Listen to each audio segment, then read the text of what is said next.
दिन है 15 अगस्त और कहते स्वतंत्रता दिवस यानी कि आज़ादी का दिन। और आओ थोड़ा जा हम अज ये आज़ादी ते थोड़ा विचार करिए, क्योंकि खुशियां का दिन है। जो इंसान को आज़ादी मिलती तो वाकई वो वास्ते खुशी का दिन होंदा है, क्योंकि तुसी सारे जानते हो, ये गल तो दसन की लोड़ नहीं कि 15 अगस्त सन 1947 जदों साडा देश आज़ाद होया सी। हुण देश तो सन 1947 आज़ाद हो गया, पर की हुण एक सवाल है साडा, इसका जवाब सोच समझ के देना सानू। बोलो तैयार हो? क्योंकि अजे कुछ समझ के जाना है, कुछ ऐसा समझना है कि जीवन च बदलाव आवे। हुण देश तो सन 1947 यानी 15 अगस्त सन 1947 आज़ाद हो गया, पर सवाल है कि की ऐसी आज़ाद होए? ऐसी मतलब इंसान की गल कर रहे हैं, इंसानियत की गल कर रहे हैं कि तुसी आज़ाद होए हो? जरा सोच के समझ के भी जवाब देना कि तुसी आज़ाद हो, क्योंकि कंट्री आज़ाद हो गई, देश आज़ाद हो गया, पर की इंसान आज़ाद होया? और बड़ी खुशी की गल है कि साडा ही कंट्री साडा देश आज़ाद होया, पर उस तो भी ज़्यादा खुशी की गल उदों होएगी जदों इंसान स्वतंत्र होएगा। हुण अगर थोड़ा जिहा विचार किया जाए तो असीं किस आज़ादी की गल कर रहे हैं? ये असीं बाहरी आज़ादी की गल नहीं कर रहे, क्योंकि बाहरी आज़ादी तो मिल गई है। ऐसे इंसान किते भी जा सकता है, किते भी आ सकता है, कुछ भी खा सकता है, कुछ भी पा सकता है। पर जिहड़ी असीं स्वतंत्रता की गल कर रहे हैं, ऐसी आज़ादी की गल कर रहे हैं, उत्थे थोड़ा विचार करना कि की इंसान अज आज़ाद है? कि आज़ाद है इंसान? तो हुण जरा सोचिए कि जे साडे नज़रिए ना देखा जाए तो अज इंसान नूं भी आज़ाद होने की ज़रूरत है, क्योंकि अज इंसान पूरी तरह स्वतंत्र नहीं है, पूरी तरह आज़ाद नहीं है। हुण समझ लईए कि इंसान जिद्दां कहा जाता ना कि ये साडा देश साडी कंट्री गुलामी दीयां बेड़ियां च जकड़ी हुई सी, गुलामी दीयां जंजीरां च जकड़ी हुई सी, और किन्ने सौ साल ये गुलाम रही, और फिर एक वक्त आया जदों जंजीरां टुटियां और साडा देश आज़ाद हो गया। हुण जिस तरह साडा देश कई साल गुलामी दीयां जंजीरां च कैद रहा, इसी तरह जे इंसान अपने जीवन नूं देखे तो कुछ ऐसियां जंजीरां है जिन्हां ने अज इंसान नूं भी बड़ी बुरी तरह जकड़िया होया है, और अज जरूरत है कि असीं उन्हां जंजीरां नूं तोड़िए ताकि साडी आत्मा, या असीं जिद्दां बंदा कहंदा है ना कि आत्मिक तौर पर असीं स्वतंत्र हो सकीए, आज़ाद हो सकीए। जरा समझना, इसलिए एक एक जंजीर ते थोड़ा विचार करना कि किहड़ी किहड़ी जंजीर है जिसकी पकड़ विच इंसान जकड़िया होया है। जरा समझना, क्योंकि एक एक करके जिद्दां जिद्दां सानू वो जंजीर दियां कड़ियां समझ आंदियां जाणगियां, असीं खोलते जावांगे तो असीं भी आज़ाद हुंदे चले जावांगे। क्योंकि मज़ा तो जिंदगी का फेर है ना कि असीं बाहरों भी आज़ाद है तो अंदरों भी असीं स्वतंत्र होइए। और आज़ादी का मतलब की है इत्थे समझ लेना, कहते हैं कि जदों इंसान किसी कैद विच हुंदा है तो उहदे जीवन च किन्नियां परेशानियां हुंदियां है, किन्नियां चिंतावां हुंदियां है, पर जदों कैद खत्म हुंदी है तो फिर इंसान कहता हुण मैं खुश हाँ। ये उसी तरह जिद्दां एक तोते नूं पिंजरे च रख लो, उहनूं जिन्ने मर्जी मेवे पाई जाओ, बदाम पाई जाओ, हुण वो मेवे बदाम तो खाएगा, पर जे उन्होंने कैद चों आज़ाद कर दिता जाए तो जिहड़ी खुशी उन्होंने आज़ाद होकर मिलनी है, वो खुशी उन्होंने पिंजरे अंदर रह के उन्होंने मेविया ने नहीं देनी। हुण कोई तुहानूं कहे तुहानूं एक कमरे च बंद कर देना, सारी जिंदगी कमरे च ही रहना है, पर तुहानूं खाण नूं इत्थे ड्राई फ्रूट मिलेगा, देसी घे दे परौठे मिलणगे, या तुहानूं तुहाडी मनपसंद वो चीज़ मिलेगी, पर तुसीं कमरे चों बाहर नहीं निकल सकते। तो तुसीं कहना भाई तू अपना ये साजो समान 36 प्रकार के पकवान अपने को रख, क्योंकि जो मज़ा आज़ादी विच है वो मज़ा पकवाना च नहीं है। इसी तरह आज़ादी का भी एक अपना आनंद है, एक अपना मज़ा है। अगर अज इंसान जिस जंजीर की गल ऐसी कर रहे हैं, याद रखो अगर वो जंजीर नूं तोड़ दिता जाए ਤਾਂ ਇਨਸਾਨ ਦਾ ਜੀਵਨ ਆਨੰਦ ਨਾਲ, ਸ਼ਾਂਤੀ ਨਾਲ, ਸਕੂਨ ਨਾਲ, ਖੁਸ਼ੀ ਨਾਲ ਭਰਪੂਰ ਹੋ ਸਕਦਾ ਹੈ। ਸਮਝਣਾ ਜ਼ਰਾ ਸਾਰਿਆਂ। ਇਸ ਕਰਕੇ ਆਓ ਹੁਣ ਸਮਝੀਏ ਆਪਣੀਆਂ ਉਹਨਾਂ ਜ਼ੰਜੀਰਾਂ ਨੂੰ ਜਿਹਦੀ ਕੈਦ ਵਿੱਚ ਅਸੀਂ ਜਕੜੇ ਹੋਏ ਆ, ਔਰ ਅਗਰ ਉਹਨਾਂ ਜ਼ੰਜੀਰਾਂ ਨੂੰ ਤੋੜਾਂਗੇ ਤਾਂ ਸਾਡੇ ਜੀਵਨ 'ਚ ਵੀ ਖੁਸ਼ੀਆਂ, ਸਾਡੇ ਜੀਵਨ 'ਚ ਵੀ ਸ਼ਾਂਤੀ, ਸਾਡੇ ਜੀਵਨ 'ਚ ਵੀ ਆਨੰਦ ਫਿਰ ਆ ਸਕਦਾ ਹੈ। ਔਰ ਸਹੀ ਮਾਇਨਿਆਂ 'ਚ ਉਹਨੂੰ ਹੀ ਕਿਹਾ ਜਾਏਗਾ। ਜ਼ਰਾ ਸਮਝਣਾ ਕਿ ਅੱਜ ਇਨਸਾਨ ਆਜ਼ਾਦ ਹੋ ਗਿਆ, ਅੱਜ ਇਨਸਾਨ ਸੁਤੰਤਰ ਹੋ ਗਿਆ।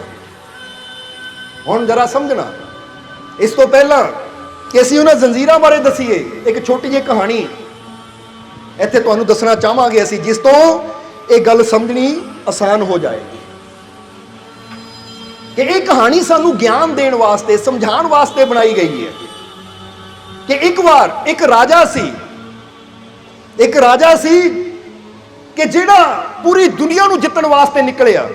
ਆਖਿਰ ਜੰਗ ਕਰਦਾ ਕਰਦਾ, ਜਿੱਤਦਾ ਪੂਰੀ ਦੁਨੀਆ ਨੂੰ ਜਿੱਤ ਕੇ ਜਦੋਂ ਵਾਪਸ ਆਪਣੇ ਨਗਰ ਆ ਰਿਹਾ ਹੈ ਤਾਂ ਉਹਨੂੰ ਬੜੀ ਖੁਸ਼ੀ ਹੈ ਕਿ ਅੱਜ ਮੈਂ ਆਪਣੇ ਪਿਤਾ ਨੂੰ, ਆਪਣੇ ਬਿਰਧ ਪਿਤਾ ਨੂੰ ਜਾ ਕੇ ਜਦੋਂ ਦੱਸੂਗਾ ਕਿ ਦੇਖ ਮੇਰੇ ਪਿਤਾ, ਮੈਂ ਅੱਜ ਪੂਰੀ ਦੁਨੀਆ ਨੂੰ ਜਿੱਤ ਕੇ ਆ ਰਿਹਾ ਹਾਂ, ਤਾਂ ਮੇਰੇ ਬਾਪ ਨੂੰ ਕਿੰਨਾ ਗਰਵ ਹੋਏਗਾ, ਕਿੰਨਾ ਮਾਣ ਹੋਏਗਾ, ਮੇਰੇ ਬਾਪ ਨੂੰ ਕਿੰਨੀ ਖੁਸ਼ੀ ਹੋਏਗੀ।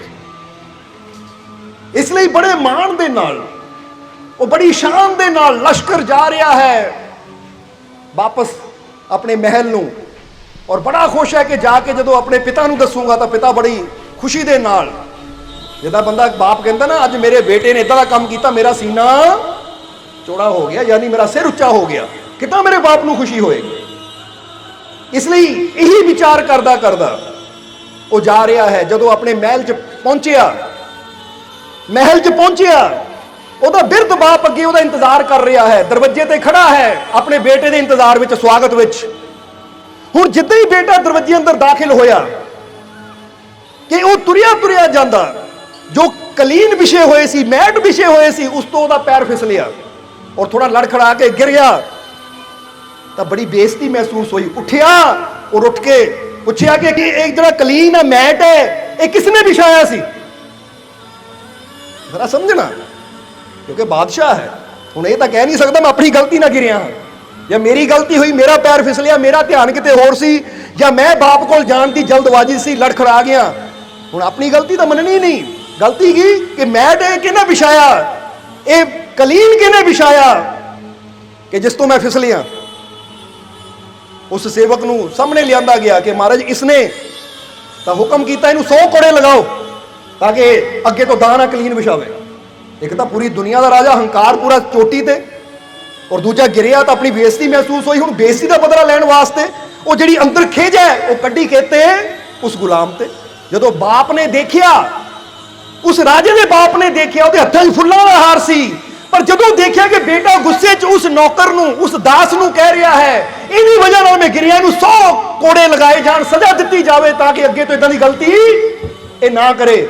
ਜਦੋਂ ਬਾਪ ਨੇ ਮੰਜ਼ਰ ਦੇਖਿਆ, ਬਾਪ ਦੇ ਹੱਥਾਂ ਜਿਹੜਾ ਫੁੱਲਾਂ ਦਾ ਹਾਰ ਸੀ ਨਾ, ਉਹਨਾਂ ਥੱਲੇ ਰੱਖ ਦਿੱਤਾ, ਜਿਹੜਾ ਬੇਟੇ ਦੇ ਗਲ 'ਚ ਪਾਉਣ ਵਾਸਤੇ ਉਹਨਾਂ ਰੱਖਿਆ ਹੋਇਆ ਸੀ ਕਿ ਮੇਰਾ ਬੇਟਾ ਜਿੱਤ ਕੇ ਦੁਨੀਆ ਨੂੰ ਆ ਰਿਹਾ ਹੈ, ਬਹੁਤ ਖੁਸ਼ੀ ਦੀ ਗੱਲ ਹੈ, ਆਂਦੇ ਦਾ ਸਵਾਗਤ ਕਰਨਾ ਹੈ। ਕਿਉਂਕਿ ਕਦੀ ਦੇਖੋ ਨਾ ਤੁਸੀਂ ਕਿ ਤੁਹਾਡਾ ਬੇਟਾ ਜਾਂ ਤੁਹਾਡੀ ਬੇਟੀ ਕਿਤੇ ਕੋਈ ਟੈਸਟ ਪਾਸ ਕਰਕੇ ਆਵੇ ਜਿਹੜਾ ਔਖਾ ਹੁੰਦਾ, ਤੁਸੀਂ ਗਾਂਦਿਆਂ ਨੂੰ ਉਹਦਾ ਮੂੰਹ ਮਿੱਠਾ ਕਰਾਉਂਦੇ ਹੋ, ਸਵਾਗਤ ਕਰਦੇ ਹੋ, ਗੱਲ ਨਾਲ ਲਾਉਂਦੇ ਹੋ ਕਿ ਸ਼ਾਬਾਸ਼ ਬੇਟੀ ਜਾਂ ਸ਼ਾਬਾਸ਼ ਬੇਟੇ, ਤੂੰ ਆ ਪੇਪਰ 'ਚੋਂ ਪਾਸ ਹੋ ਕੇ ਹੈ, ਦਿਲ ਖੁਸ਼ ਕਰ ਦਿੱਤਾ। ਫਿਰ ਇੱਥੇ ਤਾਂ ਪੂਰੀ ਦੁਨੀਆ ਨੂੰ ਜਿੱਤਿਆ ਸੀ।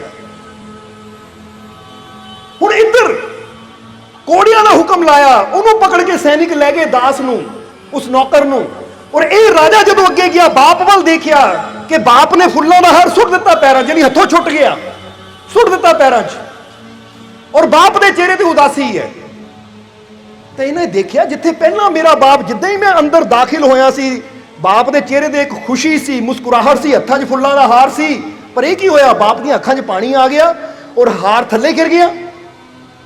ਬੇਟਾ ਗਿਆ, ਉਮੀਦ ਸੀ ਕਿ ਬਾਪ ਗੱਲ ਨਾ ਲਾਏਗਾ, ਵਧਾਈ ਦੇਗਾ, ਪਰ ਬਾਪ ਚੁੱਪ ਰਿਹਾ, ਬੋਲਿਆ ਕੁਛ ਨਹੀਂ। ਜਦੋਂ ਬੇਟਾ ਕੋਲ ਗਿਆ, ਬੇਟੇ ਨੇ ਆਪ ਹੀ ਜਾ ਕੇ, ਇਸ ਬਾਦਸ਼ਾਹ ਨੇ ਜਿਹਨੇ ਦੁਨੀਆ ਜਿੱਤਿਆ ਸੀ, ਗੱਲ ਨਾ ਲਾ ਲਿਆ ਆਪਣੇ ਬਿਰਧ ਪਿਤਾ ਨੂੰ। ਕਹਿੰਦਾ ਪਿਤਾ ਜੀ, ਅੱਜ ਤੁਹਾਡਾ ਬੇਟਾ ਵਿਸ਼ਵ ਵਿਜੇਤਾ ਬਣ ਕੇ, ਯਾਨੀ ਪੂਰੀ ਦੁਨੀਆ ਨੂੰ ਜਿੱਤ ਕੇ ਆ ਰਿਹਾ ਹੈ, ਕੀ ਤੁਸੀਂ ਖੁਸ਼ ਨਹੀਂ ਹੋ? ਤੁਹਾਡੀਆਂ ਅੱਖਾਂ 'ਚ ਪਾਣੀ ਕਿਉਂ ਹੈ?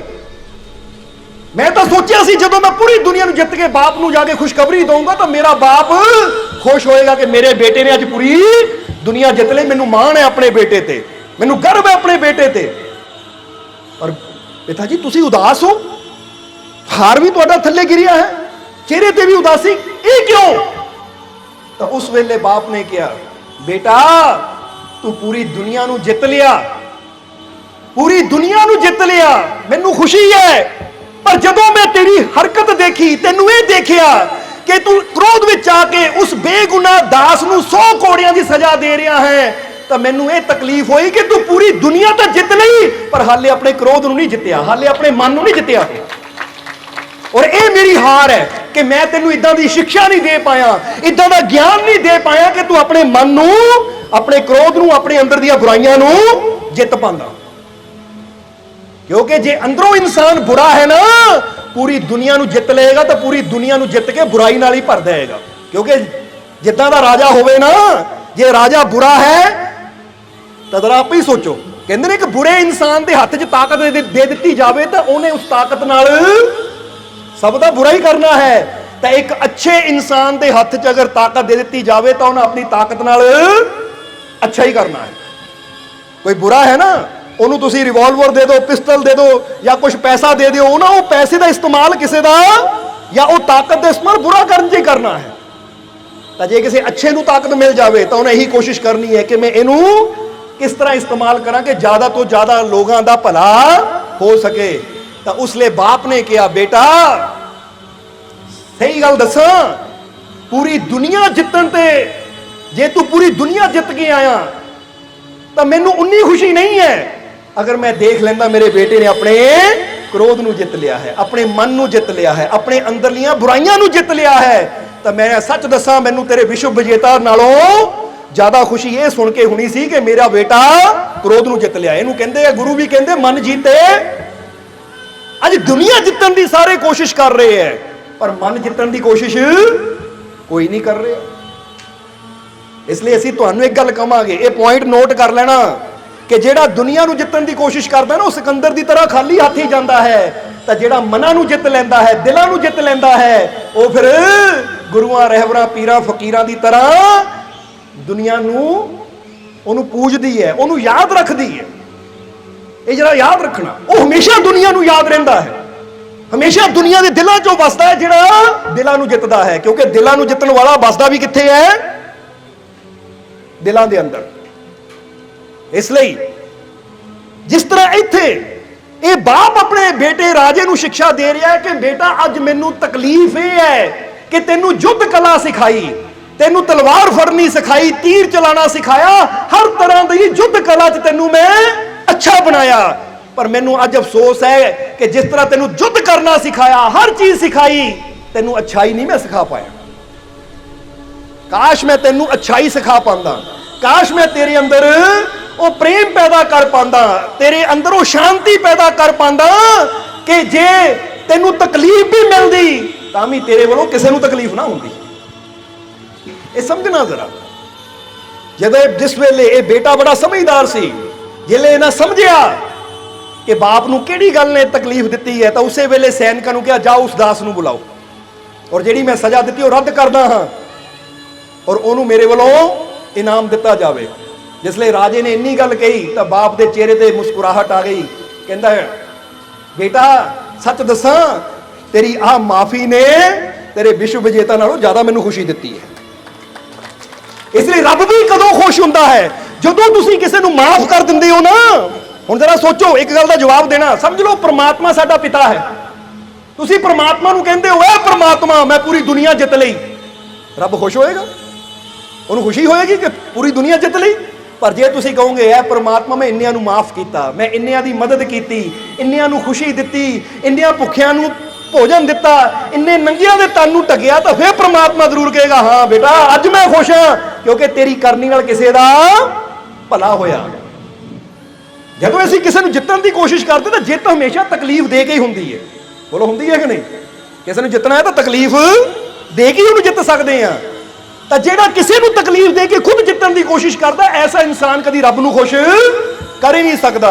ਇਸ ਲਈ ਰੱਬ ਦੇ ਪਿਆਰੇ ਤਾਂ ਇਹ ਕਹਿੰਦੇ ਐ कि मैं वो कर्म करा जिस मेरा परम पिता परमात्मा मेरे तो खुश होवे, और वो उदों ही होएगा जदों मैं दूजियां नूं खुशी देवां, जदों मैं वो कर्म करा जिन्हां दूजियां दे जीवन च आनंद आवे, दूजियां दे जीवन च शांति आवे।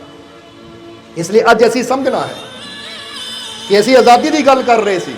हुण जरा देखिए कि किहड़ियां किहड़ियां जंजीरां च इंसान जकड़िया होया है। जिस तरह वो राजे ने दुनिया तो जित लई पर अपने मन नूं नहीं जित्तिया, अपने अंदर दीयां कमियां नूं नहीं जित्तिया, अपने अंदर दीयां बुराइयां नूं नहीं जित्तिया। इसलिए सही मायने च असली विजेता वो हुंदा है, जरा गौर करना, असली विजेता किहड़ा हुंदा है? सही मायने च असली विजेता वो हुंदा है जिहड़ा दूजे नूं नहीं अपने आप नूं जितदा है, अपने मन नूं जितदा है।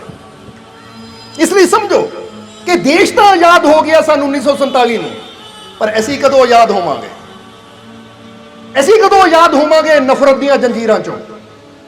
असीं कदों आजाद होवांगे क्रोध दीयां जंजीरां तो? असीं कदों आजाद होवांगे बुराई दीयां जंजीरां चों? क्योंकि असली आजादी, असली स्वतंत्रता दा उदों आएगी जदों इंसान क्रोध दीयां जंजीरां नूं तोड़ देगा, अपने अंदर दियां बुराई दियां जंजीरां नूं तोड़ देगा, अपने अंदर दियां नफरत दियां जंजीरां नूं तोड़ देगा, ऊंच नीच जात पात धर्मां दियां जंजीरां नूं जदों इंसान तोड़ देगा, जदों इंसान दे अंदर हर तरह की जो बुराई है ना, चाहे वो नशिया रूपी होवे, चाहे वो बुरे कर्मा रूपी होवे, बुरा कोई भी कर्म है, एक जंजीर है जिहड़ी इंसान नूं जकड़ के रखती है। क्योंकि जंजीर ऐसी है जिहड़ी इंसान नूं परमानंद तक, परमात्मा तक, उहदियां रहमतां तक पहुंचण नहीं दिंदी। इसलिए अगर असीं परमात्मा दीयां रहमतां, परमात्मा दीयां बख्शिशां नूं पाना है, अपने जीवन नूं सफल बनाना है, तां इन्हां जंजीरां नूं तोड़ना बहुत ही जरूरी है। ये गल याद रखो हमेशा। समझ लो तुहाडा प्यारा सामने है, पर तुहानूं किसने बन्निया होया है। हुण उस प्यारे नूं मिलण वास्ते सानूं बंधनां नूं तोड़ना, वो खोलना जरूरी है। जे बंधन च ही बैठे रहे तो कभी अपने प्यारे तक असीं पहुंच नहीं सकते। इसी तरह परमात्मा, वो प्रभु, वो तो तैयार है, पर ऐसी तैयार नहीं है, क्योंकि असीं अपने आप नूं आप ही जकड़िया होया है। जिद्दां रेशम का कीड़ा ना अपने मूँह चों आप ही रेशम छड्डदा छड्डदा छड्डदा फिर उहदे अंदर ही वो उलझ के फस के रह जाता है। इसी तरह हुण जरा इहनूं इदां समझो कि जे असीं कहिए कि भारत गुलाम होया सी, तां कहंदे बाहरों एक शक्ति आई, यानी अंग्रेज आए, उन्होंने आके ये देश नूं गुलाम बना लिया। समझदे हो कि नहीं? यानी गुलामी ये देश च नहीं सी, कोई बाहरों आया उसने गुलाम बनाया। इसी तरह परमात्मा जदों इंसान नूं पैदा करदा है तो अंदर कोई बुराई नहीं हुंदी, इंसान दे अंदर कोई कमी नहीं हुंदी, वो संपूर्ण हुंदा है। तां ही तां बच्चे नूं रब दा रूप किया जाता है। पर जिद्दां जिद्दां असीं बड़े हुंदे आ तां की हुंदा कि बाहरों इदां दे विचार साडे अंदर आ जांदे है, बाहरों इदां दीयां बुराइयां साडे अंदर आ जांदियां कि उही बुराइयां आके सानूं अपनी पकड़ विच लै लैंदियां है। हुण बंदा सोचे कि मैं झूठ बोलिया, यानी झूठ बोलना पाप है, कित्थों आया? मां दे घर विचों आया? नहीं, दुनिया तो सीखिया, बाहरों आया।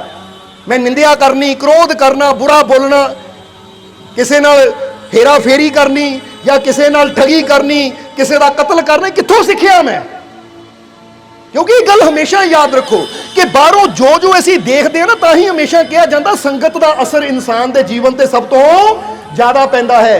जदों इंसान ये देखता है वो फलाना किसी को ठग रहा है, फलाना किसी चोरी कर रहा है, तो बंदा कहता जो वो कर सकता मैं भी कर लवां। समझ हो कि नहीं? क्योंकि देख के ही बच्चा सीखता है। नहीं तो जरा सोचो, तुसी जो कुछ भी सीखिया है ना, ये तुसी मां दे गर्भ चों नहीं लैके आए, बाहरों किते ना किते हालात ने या इस समाज ने तुहानूं सिखाया है।